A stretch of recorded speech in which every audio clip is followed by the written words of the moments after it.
Bendito Señor, te alabamos, te damos gracias por este nuevo día, por la oportunidad que nos das de presentarnos ante ti, de venir a tu casa, de ver a nuestros hermanos, pero también de escuchar tu voz. Te pido nos hables, nos permitas ser sencillos para escuchar tu palabra, para atender a tu voz. Guíanos, concédenos tu espíritu, para que tu palabra, Señor, nos quebrante, nos quiebre conforme a tu voluntad. Te lo pedimos en el nombre de nuestro Señor Jesús. Amén. Pueden sentarse, por favor.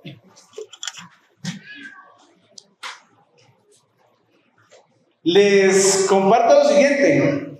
Hay un hombre que hizo un decálogo. Este es el decálogo del juez Emilio Calatayud para formar un pequeño delincuente.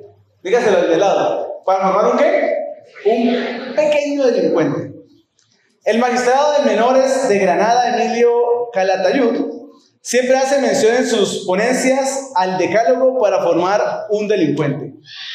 Una manera, lo explica de manera sencilla y contundente. Él enumera uno por uno todos los errores que los padres suelen cometer y que deberían evitar para no formar un futuro delincuente.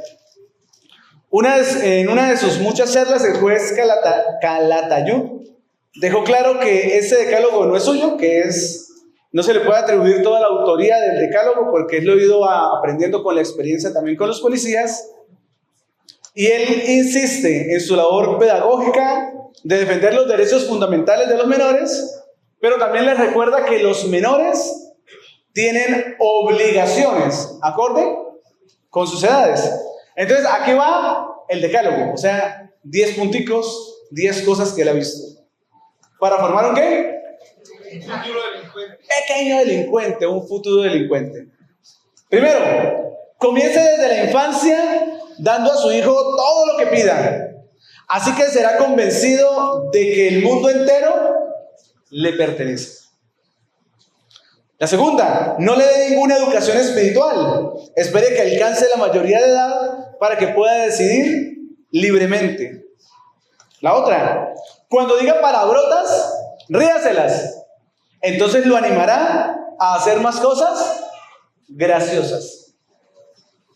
No le regañe nunca, ni le diga que está mal algo que él haya hecho. Podría crearle complejos de culpabilidad.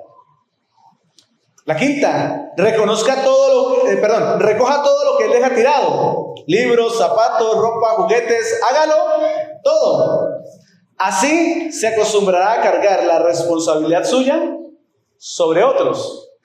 La sexta, déjele leer lo que él quiera, déjele leer todo lo que caiga en sus manos. Cuide de que sus cubiertos y que sus platos estén bien esterilizados, pero no le dé importancia a la basura que llena su mente. Discuta y riña a menudo con su cónyuge en presencia del niño.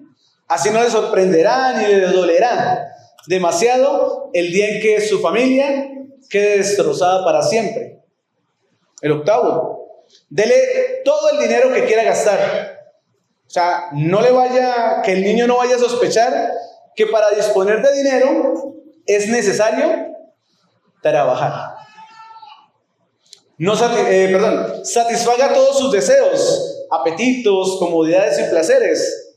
El sacrificio y la austeridad podrían producirle frustraciones. Dele de todo. Y la última, póngase de su parte en cualquier conflicto que tenga con sus profesores y vecinos. Piense que todos ellos tienen prejuicios contra su hijo y que de verdad lo que quieren es fastidiarlo. Y tras todas estas cosas, el juez Calatayud advierte esto: sigan estos consejos y formarán en casa un pequeño tirano que con el tiempo podrá convertirse en un auténtico chorizo. Chorizo es la palabra delincuente para ellos, es español. ¿Se volverá un qué? Con el tiempo, un auténtico delincuente. chorizo, esa palabra que usan ellos, ¿verdad? Y en nuestra serie Examinando Líderes, hoy vamos a ver un tema importante. Cría cuerpos. La semana pasada el culto iba enfocado principalmente ¿a quiénes? A los padres. Hoy nos vamos a enfocar en hablarle un poco más a los hijos, aunque también va a haber para los padres, para que los hijos estén un poquito ahí más tranquilos. Pero si ustedes se fijan, nosotros estamos en la época en la que los padres no quieren ¿qué? Castigar, no regañan, no reprenden a sus hijos. ¿Por qué? Porque los trauman, ¿cierto? Porque pobrecito el niño. Por tanto, ellos prefieren permitirle al hijo que haga todo y que se exprese con libertad. Lo cual ha hecho que nosotros tengamos las generaciones más débiles de carácter, más arrogantes, más exigentes, desleales y rebeldes a los padres. Los padres de estos días han abandonado la noble pero también difícil tarea ¿de qué? De criar hijos. De criarlos. Hay gente que prefiere criar un perro y le dice que es el hijo. Porque nuestra sociedad quiere abandonar el tema de criar. Entonces, los papás que tienen hijos y que han querido abandonar la voz de la crianza, han optado por ese pensamiento. Quiero ser el mejor amigo de mi hijo. Y para colmo de males, pues la iglesia, entre las materias que da, entre su pensum, no tenemos o no tiene la materia de crianza de los hijos. Y a los que de pronto quieren guiarse por los principios bíblicos, por ejemplo, como el de castigar físicamente al hijo, ¿lo ven como qué? Como abuso, como un bicho raro. ¿Los mismos?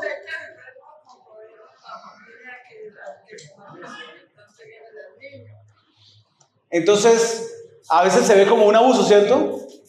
Y se ve como algo raro, como algo malo. Y entonces los niños han ido haciendo lo que quieren y al papá se le ve como algo extraño.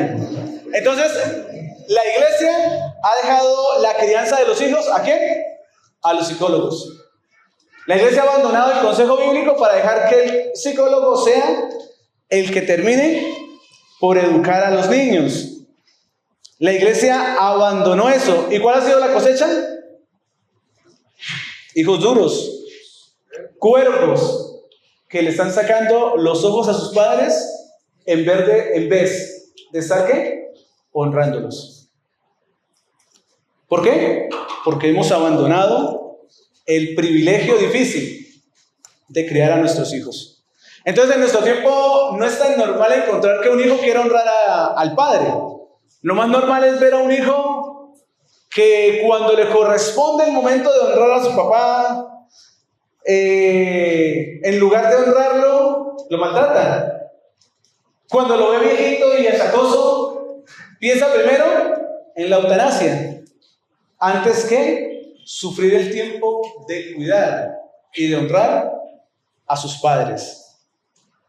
Pagar mal por mal, pagar mal también por el bien que el papá ha hecho, se ha ido convirtiendo poco a poco dentro de nuestra sociedad en la regla.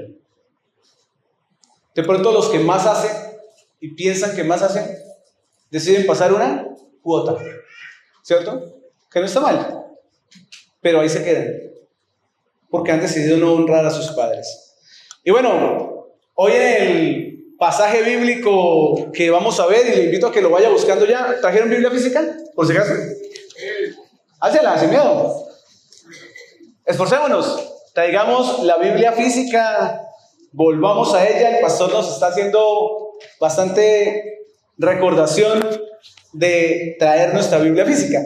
Y en el capítulo que hoy vamos a ver, David huye de su hijo Absalón, quien se ha ganado el corazón del pueblo, se ha rebelado contra su padre y se ha autoproclamado rey de Israel. Eso lo vamos a ver en el capítulo 15 de Segunda de Samuel. Y les quiero leer el propósito para este sermón. Quiero que los papás, quiero que los hijos estén muy atentos.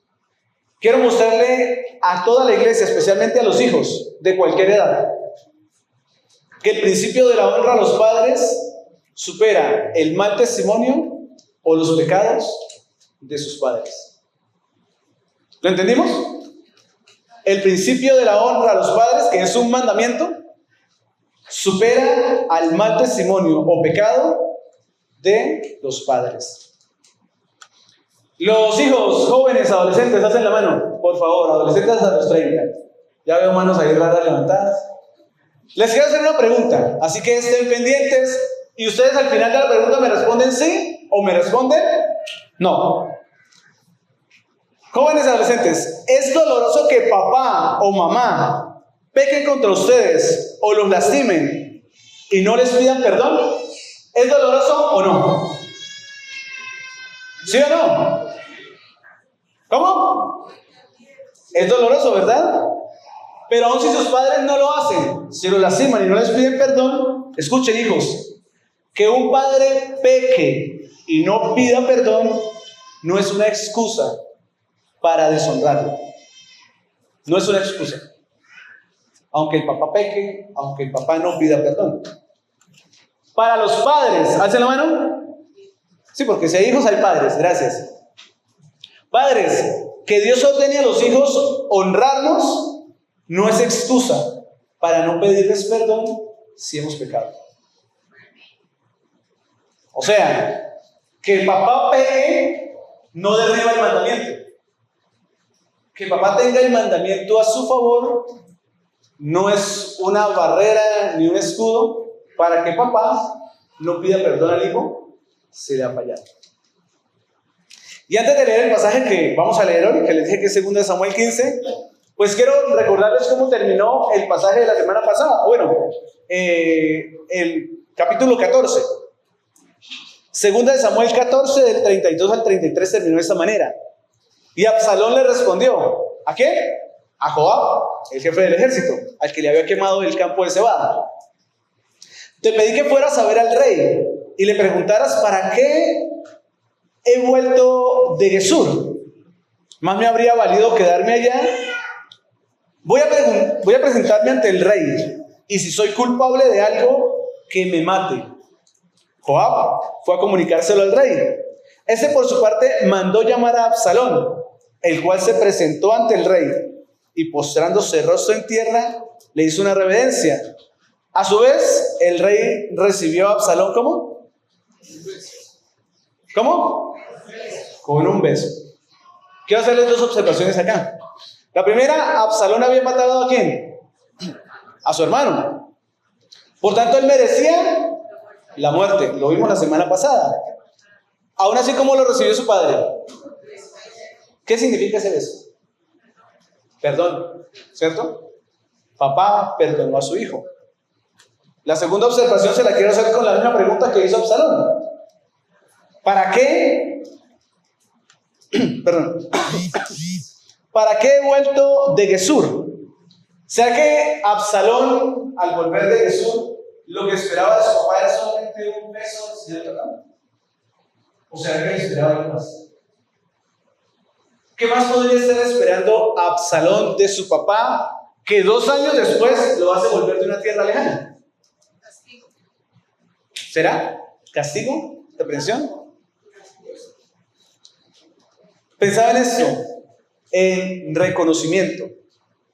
Reconocimiento de que el silencio de David frente al acto de violación de Amnón no fue correcto.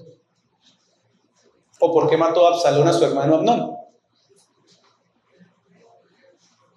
Por la violación, porque no se había hecho nada en contra de Amnón. Así que, padres de David, aprendemos lo siguiente. El tema se llama cría cuervos, o sea, nos está hablando a nosotros los padres. De David aprendemos que el silencio ante el pecado de nuestros hijos y la falta de confesión de nuestros pecados son suministros con los cuales terminamos criando ¿qué? Cuervos. El silencio ante el pecado de los hijos y la falta de confesión de los padres. Con eso tenemos suficiente ¿para qué?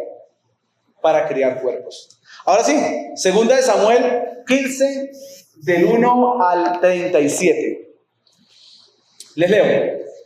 Pasado algún tiempo, Absalón consiguió carros de combate, algunos caballos y una escolta de 50 soldados.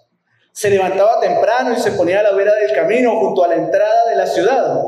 Cuando pasaba alguien que iba a ver al rey para que le resolviera un pleito, Absalón lo llamaba y le preguntaba de qué pueblo venía.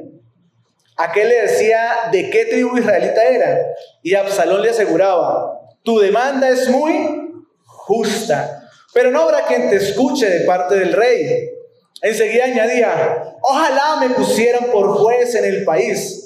Todo el que tuviera un pleito o una demanda, vendría a mí y yo le haría justicia. Como político de turno, ¿no?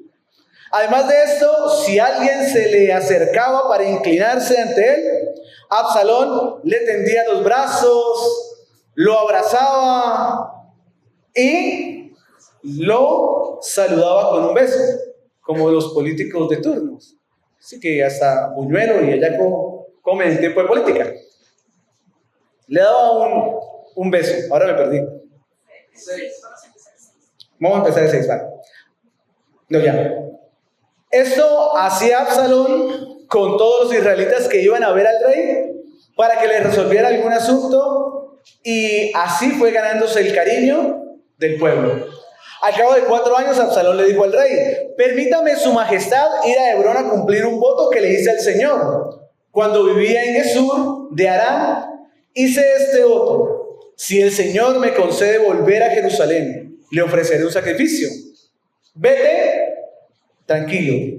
Reina Valera dice: ve en paz, respondió el rey. Absalón emprendió la marcha a Hebrón, pero al mismo tiempo envió mensajeros por todas las tribus de Israel con ese mensaje. Tan pronto como oigan el toque de trompeta, exclamen: Absalón reina en Hebrón. Además, desde Jerusalén llevó Absalón a 200 invitados, los cuales lo acompañaron de buena fe y sin sospechar nada. Luego, mientras celebraba los sacrificios, Absalón mandó llamar a un consejero de su padre David, el cual se llamaba Ahitofel y era del pueblo de Giló. Así la conspiración fue tomando fuerza y el número de los que seguían a Absalón crecía más y más. Un mensajero le llevó a David la noticia: todos los israelitas se han puesto de parte de Absalón. Entonces David le dijo a todos los oficiales que estaban con él en Jerusalén: vámonos de aquí, tenemos que huir, pues de otro modo no podremos escapar de Absalón. Démonos prisa, no sea que él se nos adelante. Si nos alcanza, nos traerá la ruina y pasará a toda la gente a filo de espada. Como diga su majestad, respondieron los oficiales, nosotros estamos para servirle. De inmediato partió el rey acompañado de toda la corte, con excepción de 10 concubinas que dejó para cuidar el palacio. Habiendo salido del palacio con todo su séquito, se detuvo junto a la casa más lejana de la ciudad. Todos sus oficiales se pusieron a su lado. Entonces los quereteos, los peleteos y 600 gititas que lo habían seguido desde Gat desfilaron ante el rey. El rey se dirigió a Itai el gitita: ¿y tú por qué vienes con nosotros? Regresa, quédate con el rey Absalón, ya que eres extranjero y has sido desterrado de tu propio país.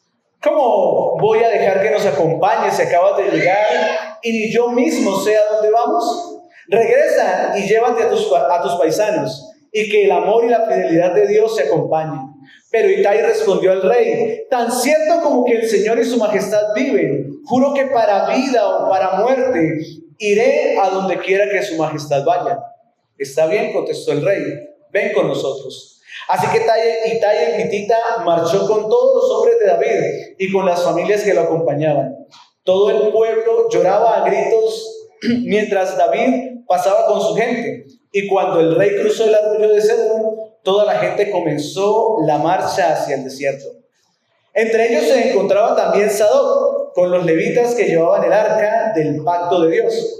Estos hicieron descansar el arca en el suelo y Abiatar ofreció sacrificios hasta que toda la gente terminó de salir de la ciudad. Luego le dijo el rey al sacerdote Sadoc: devuelve el arca de Dios a la ciudad. Si cuento con el favor del Señor, Él hará que yo regrese y vuelva a ver el arca y el lugar donde Él reside. Pero si el Señor me hace saber que no le agrado, quedo a su merced y puede hacer conmigo lo que mejor le parezca.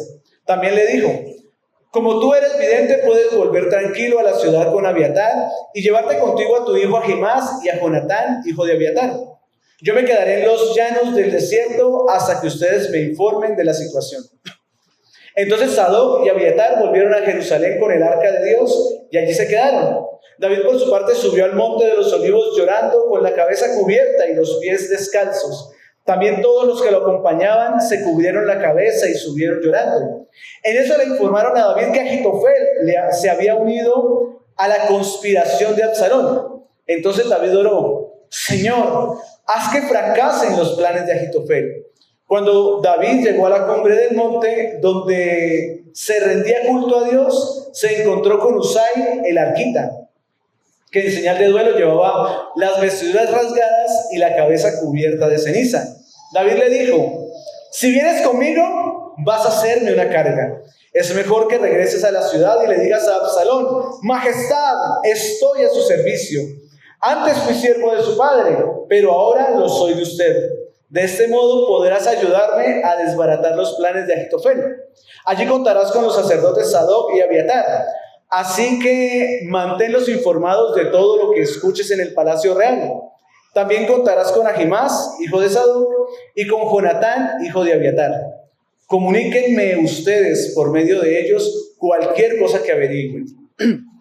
Usai, que era amigo de David, llegó a Jerusalén en el momento en que Absalón entraba en la ciudad. ¿Ya se durmieron? ¿O todavía no? Es que estaba largo, ¿cierto? El capítulo estaba larguito, pero es un pasaje súper interesante y la historia en general es súper buena. De por sí los invito a que lleguen a la casa y la terminen de leer, la repasen, la lean de pronto con sus hijos y escarben en ella y encuentren principios bíblicos para no criar cuervos. Yo les digo este principio bíblico que encontré: Dios no da la razón a un hijo que se rebela contra sus padres. Dios no lo va a hacer, ¿cierto? No importa qué excusa encuentre el hijo, qué buena sea la excusa, aun si es el mismo pecado de su padre, Dios no le dará la razón. Y quiero que escuchen esto, se lo lleven en la mente porque me interesa que lo recuerden. El hijo rebelde se las verá con Dios. ¿Con qué? Dígaselo al de lado, dígaselo a su hijo. El hijo rebelde se las verá con Dios. Cría cuervos y te sacarán los ojos. Y hoy vamos a ver cómo Absalón, un cuervito criado en casa del rey, intentó sacarle los ojos, o bueno, se los iba sacando al rey David. Porque Absalón, ¿qué hizo? Se rebeló contra su padre. Por tanto, ¿qué hace un hijo rebelde? ¿O qué hace un cuervo? Número 1, conspira. ¿Número 1 qué? Conspira. ¿Qué es conspirar? Se los leo. Unirse en secreto contra un superior o soberano, especialmente contra el poder o la autoridad. ¿Contra quién conspiró Absalón? Contra su padre, que era su autoridad, su rey. Segunda de Samuel 15, versículos 2 y 3 dice esto, frente a la conspiración. Se levantaba temprano y se ponía a la vera del camino. ¿Quién? Absalón. Junto a la entrada de la ciudad. Cuando pasaba alguien que iba a ver al rey para que le resolviera un pleito, Absalón lo llamaba y le preguntaba de qué pueblo venía. Aquel le decía de qué tribu era y Absalón le aseguraba: tu demanda es no justa, muy justa, pero no habrá quien te escuche de parte del rey. Entonces, ¿en dónde se ponía Absalón? A la vera del camino. cerca de la entrada de la ciudad. Miren, en las entradas de las ciudades, en las puertas de las ciudades, generalmente se dictaban juicios, sentencias. Ahí se reunían los ancianos y alguien que tenía un problema venía a la entrada de la ciudad y ahí se daban juicios, ¿sí? Se resolvían los pleitos. Cuando un pleito era muy difícil, muy movido, muy pesado y no lo podían resolver los ancianos, ¿qué hacían? De ahí para allá el camino al palacio. Vayan y que el rey lo resuelva. Pues Absalón, ¿qué hizo? Se puso cerca de la entrada, no en la entrada, cerca.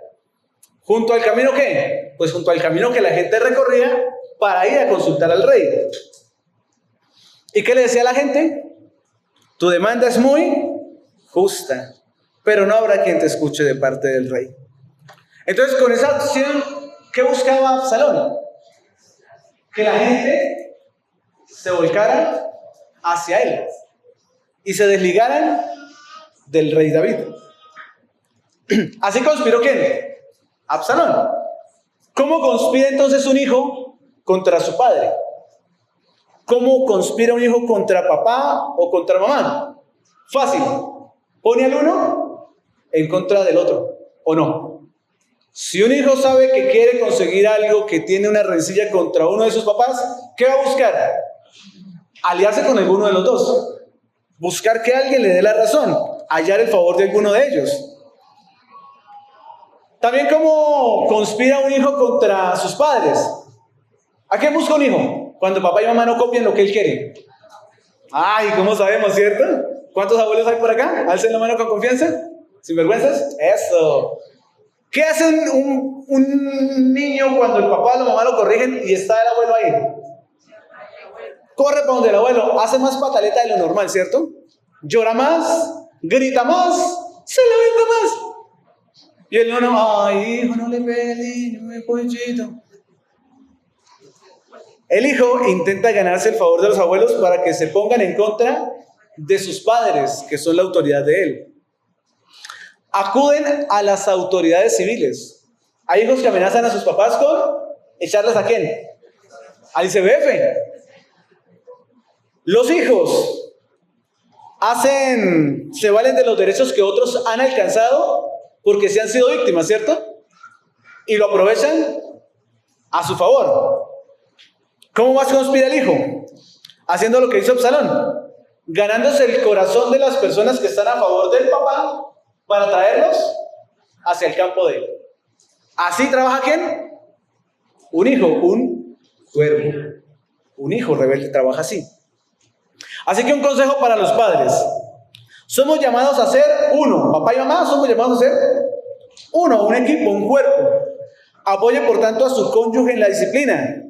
Y cuando no esté tan de acuerdo, soluciónelo en privado. No junto a los hijos. En privado. Así usted va a proteger su relación y va a proteger el corazón de sus hijos. Los abuelos y los tíos aquí presentes, no se alíen con sus nietos o sobrinos. Dejen que los papás lo corrijan. Y al igual que el consejo para los abuelos, si tienen un consejo que dar al papá y a la mamá de sus sobrinos, háganlo en privado. No salgan al ruedo, no salgan a desautorizar a los papás de sus sobrinos. Los hermanos de la iglesia que sirven con jóvenes, con adolescentes y las maestras de niños que estén aquí presentes.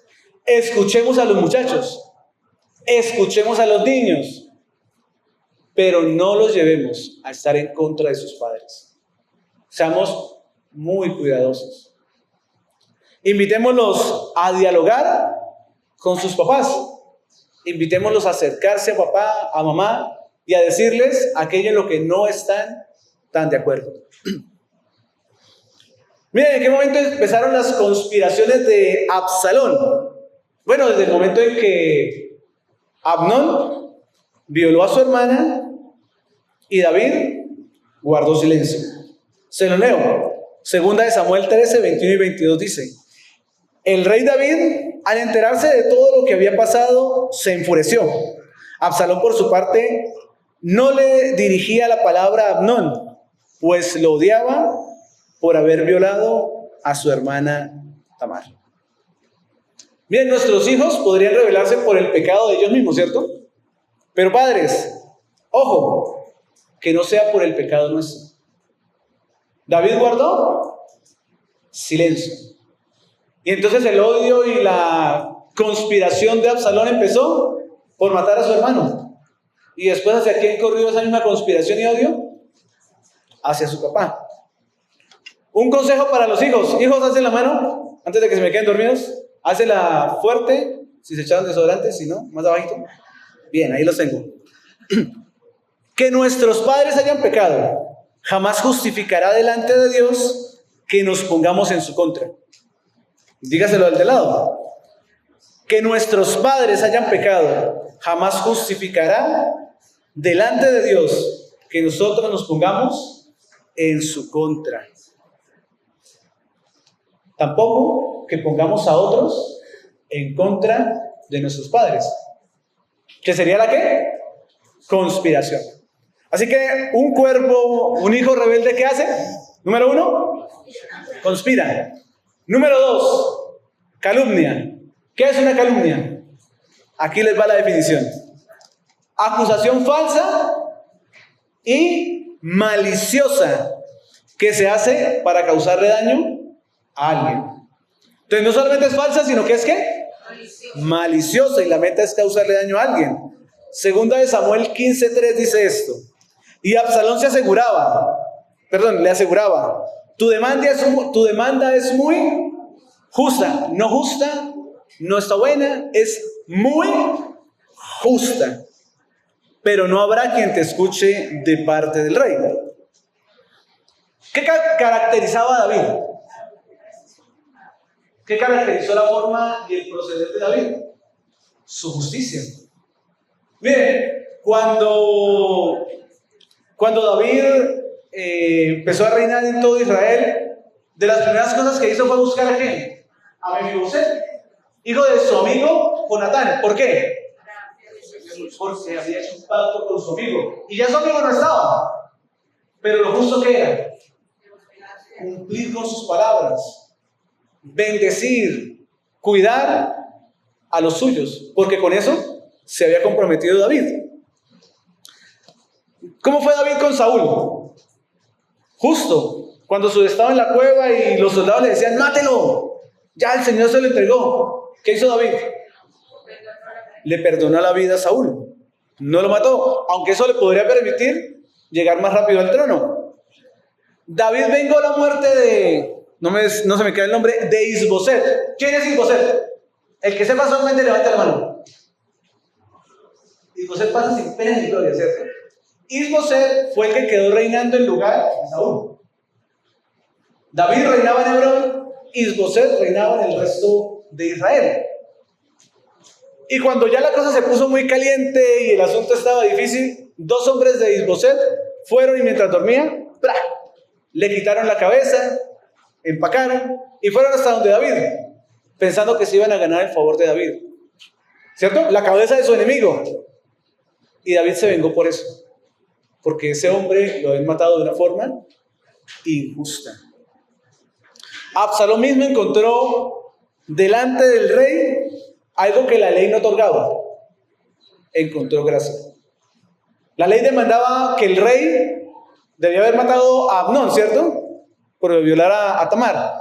Pero también por la forma de proceder de Absalón, el rey también podía haberle dado muerte. La ley le indicaba eso. Frente al rey, Absalón halló gracia, se le otorgó gracia. Le perdonó, no lo mató. Vuelvo a decirlo, ¿de dónde provenía o nacía la rebeldía de Absalón? Del silencio de su padre ante el pecado de Amnón. El segundo punto le dije que era ¿qué? Calumnia. Entonces uno podría decir, bueno, pero sí, David guardó silencio. Pero le pregunto algo. ¿Acaso Absalón se nos dice que se haya acercado al padre, en este caso a David, para decirle, papá, haga justicia frente a lo que le pasó a mi hermana Tamar. ¿Él lo hizo? No, no lo hizo. Él no se acercó. Él no pidió una cita con el rey, que se la habrían dado, ¿cierto? No lo hizo. Aún así, Absalón, ¿qué le dice a la gente? Su demanda es muy justa, pero el rey no lo va a escuchar. A personas que habían pedido audiencia, le está diciendo, no lo va a escuchar. Algo que él nunca había hecho. Y sin embargo, él mismo había recibido audiencia de parte del rey, ¿cierto? Empezando a leer este capítulo lo vimos. Se presentó ante el rey y el rey lo recibió, ¿o no? Lo recibió, lo perdonó, cosa que no merecía. Entonces, aquí un consejo para las familias. La calumnia más frecuente de un hijo, ¿cuál es? Mi papá no se deja hablar.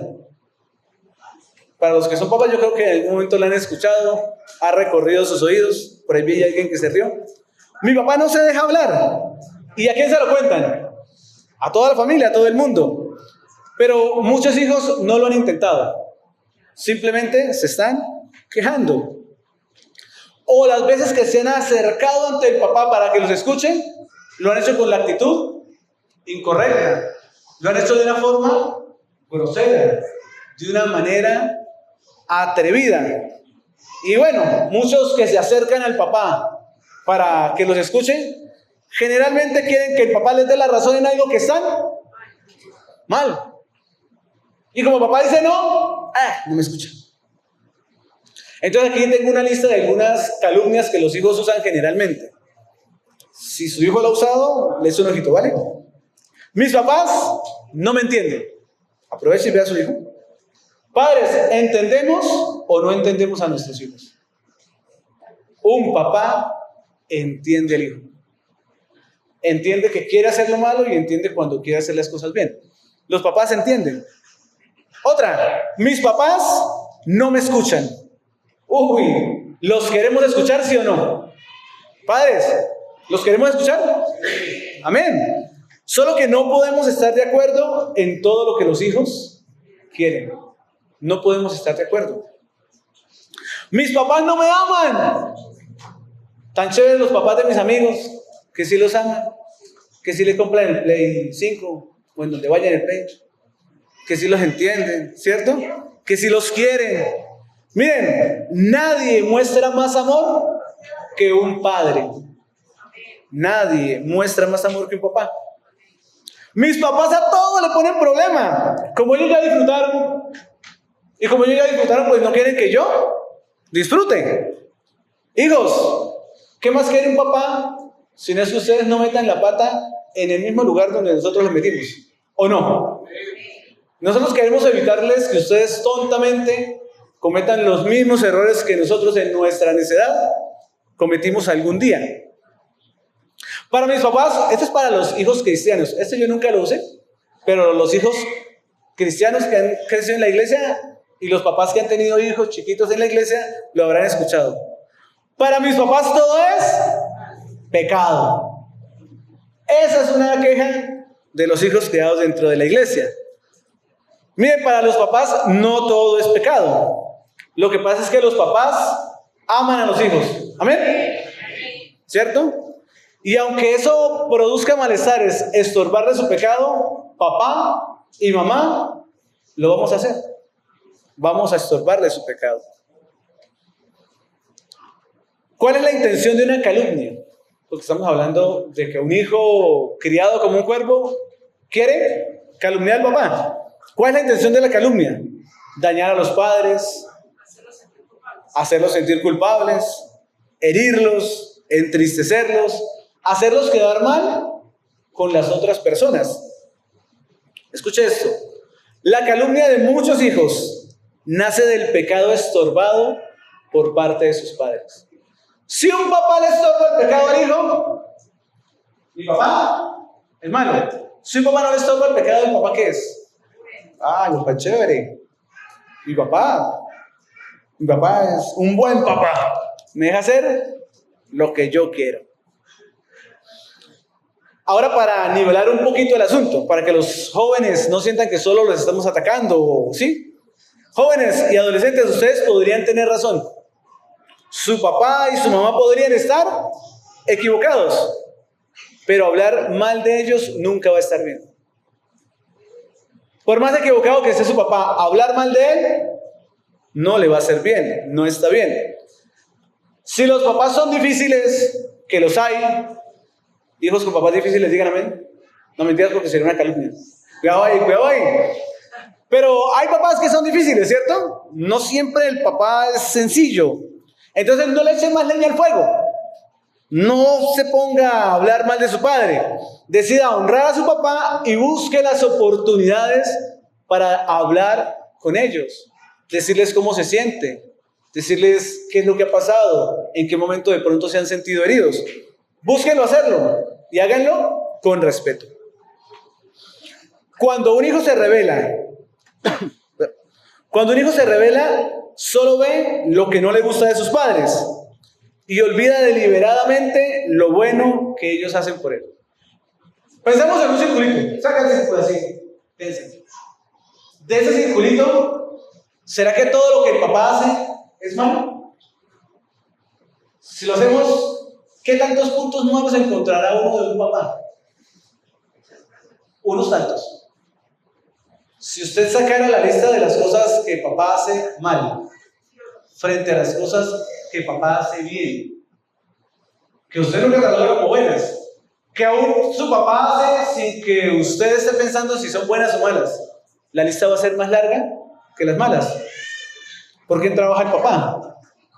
¿Por qué se esfuerza el papá en pagar la cuota de la casa, pagar el transporte del estudio, que hayan zapatos, que hayan ropa?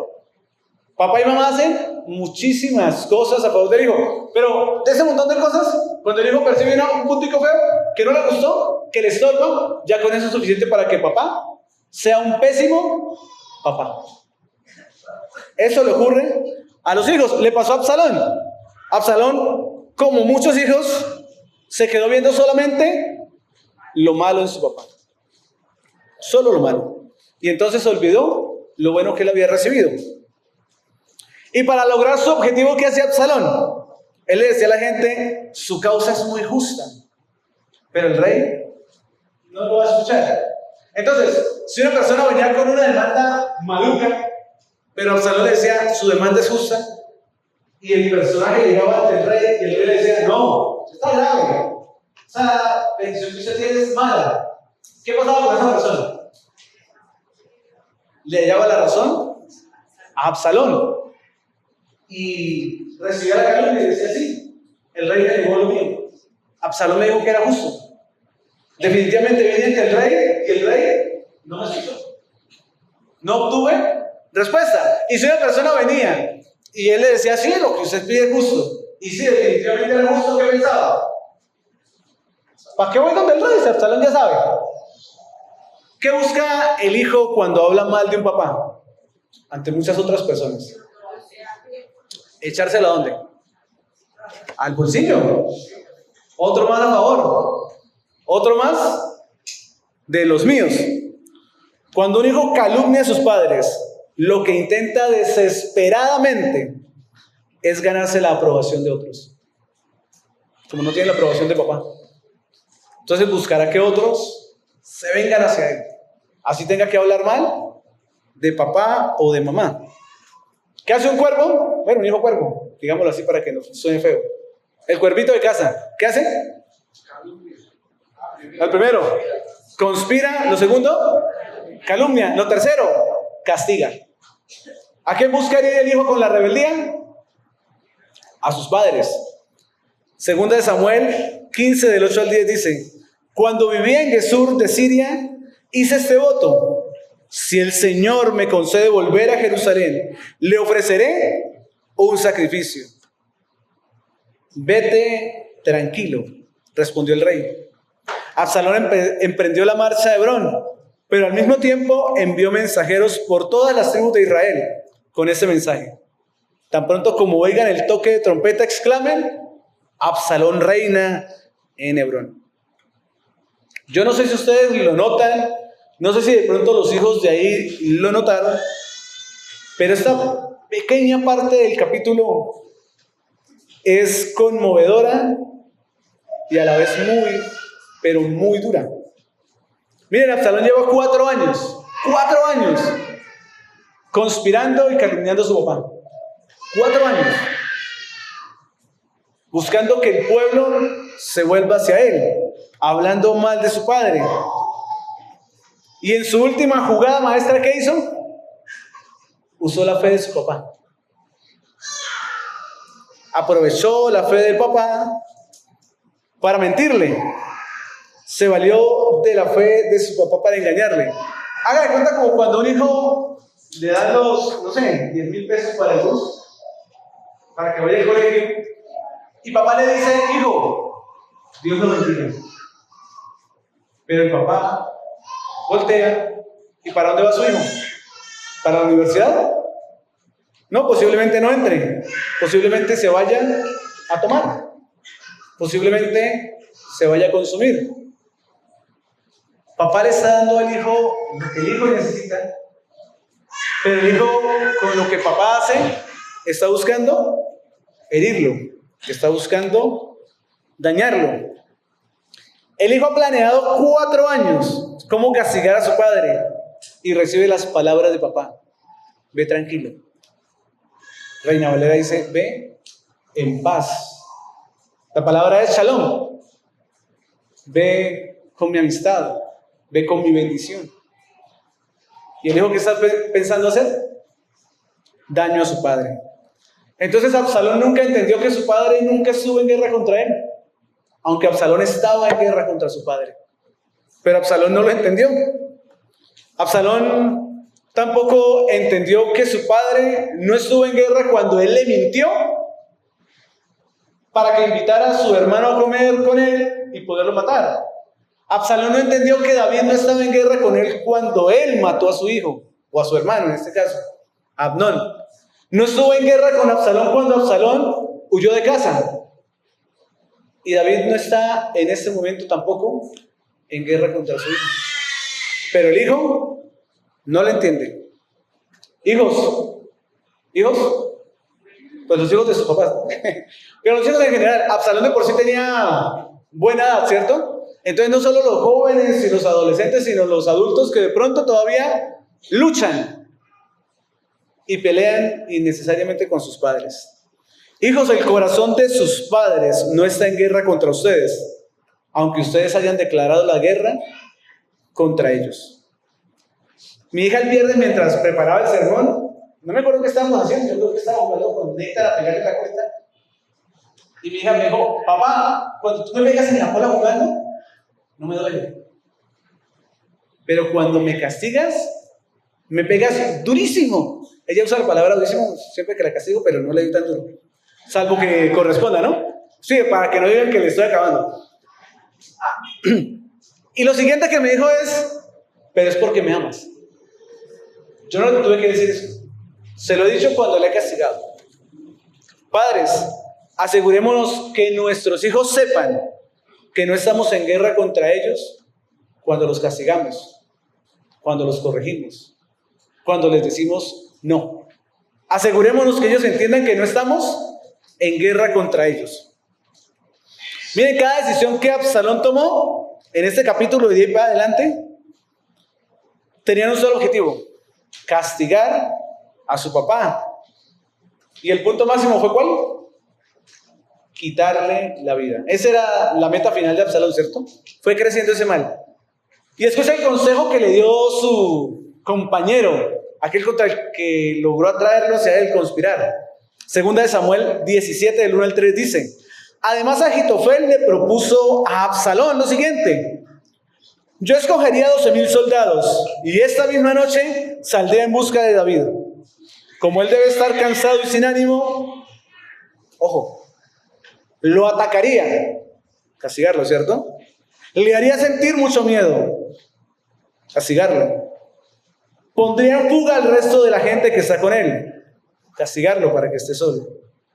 Pero mataría solamente al rey. Y los demás se los traería a su majestad. Escuche esto que dice Ahitofel: la muerte del hombre que usted busca dará por resultado el regreso de los otros, y todo el pueblo quedará en paz.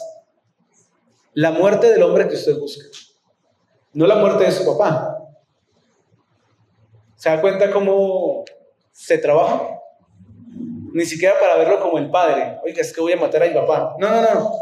La muerte del hombre que usted desea, es un hombre X. No se sienta familiar con él. Absalón se rodeó de personas que alimentaban su rebeldía. ¿Hasta el punto de qué? Hasta el punto de quererlo matar. Sin embargo, uno no lee que el escritor le diga a uno anteriormente que ese era el propósito de Absalón. Solamente hasta ese momento es que se ve la opción de matar al rey, de matar a David. Sin embargo, cuando Absalón escucha la propuesta de parte de Agitofel, su compañero de lucha, su mal amigo, entonces lo ve como una buena opción, ¿cierto? Sí, podemos matar al hombre ese. ¿Cómo castiga un hijo a su padre? Escúcheme atentamente. Siguiendo los malos consejos de las personas con las cuales se rodea y que están en contra de sus padres, que están en desacuerdo. Tomando decisiones que saben que traerán dolor a sus padres. Vicios, malos amigos.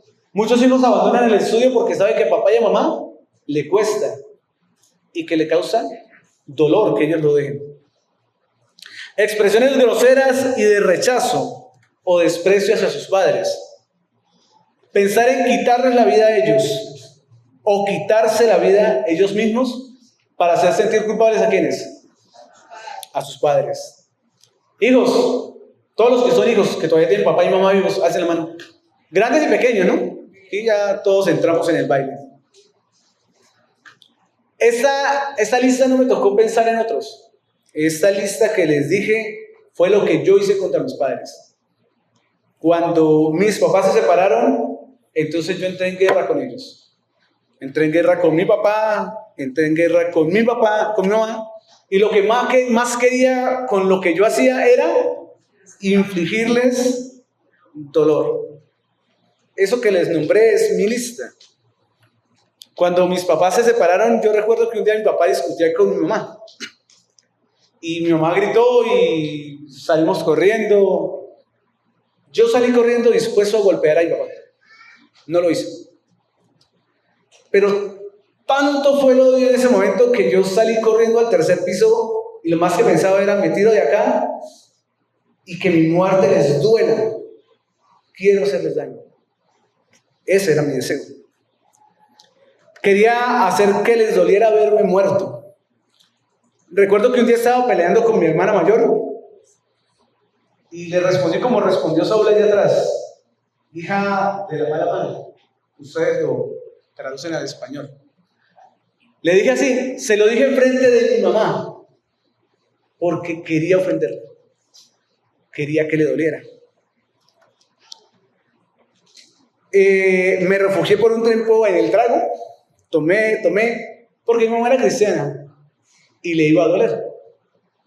Quería que les doliera. Mientras tanto, ¿qué hacía mi mamá? Oraba por mí. ¿Qué hacía mi papá? Seguía en casa, aguantando el dolor de la separación para no dejar a sus hijos solos. Lo hacía, ¿por qué? Porque me odiara mucho.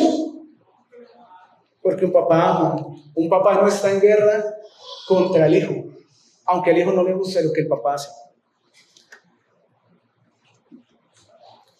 Quiero terminar este sermón, esta parte del tema, mostrándoles cómo terminó la guerra de Absalón contra su padre David, porque David no estaba en guerra con su hijo. Segunda de Samuel 18, del 31 al 33 dice esto.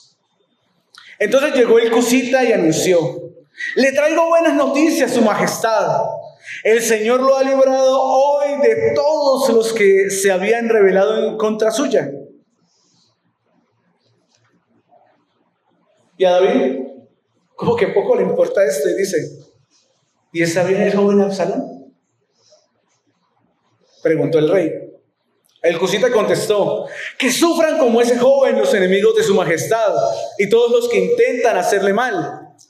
Al oír esto, el rey se estremeció, y mientras subía al cuarto que estaba encima de la puerta, lloraba y decía: ¡ay, Absalón, hijo mío, Absalón, hijo mío!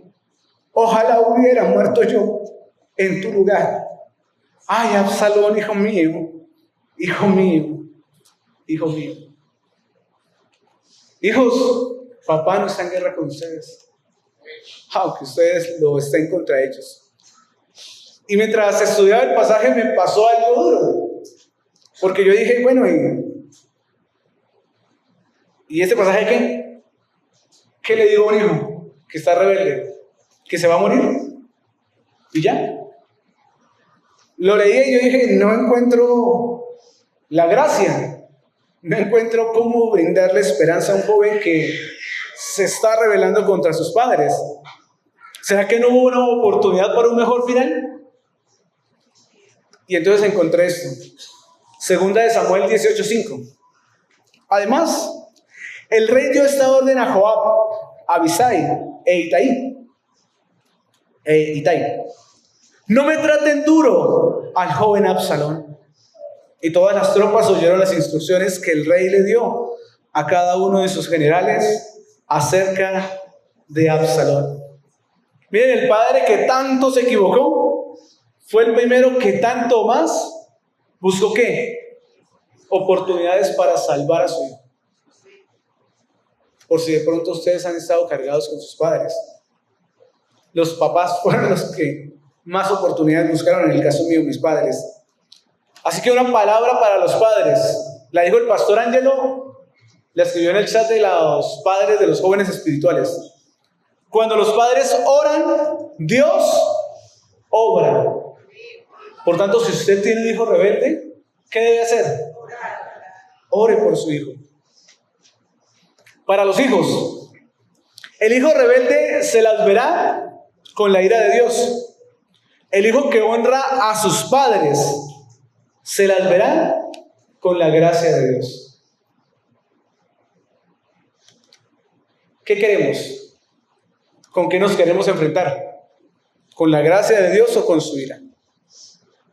Miren, la historia de David y de Absalón es la sombra imperfecta y distorsionada de una historia maravillosa y eterna. La historia del buen padre, que cuando vio la tierra, ¿qué vio? Solo cuervos. Solo vio cuervos el padre cuando vio la tierra. Entonces, para hacer la paz con tantos cuervos, envía a su hijo para que dejáramos nuestra rebeldía y pudiéramos volver al Padre. Nuevamente, ¿en qué? En paz. Nosotros los cuervos que estábamos ¿en qué? En guerra contra Dios. Le invito a que nos pongamos de pie, que oremos, que presentemos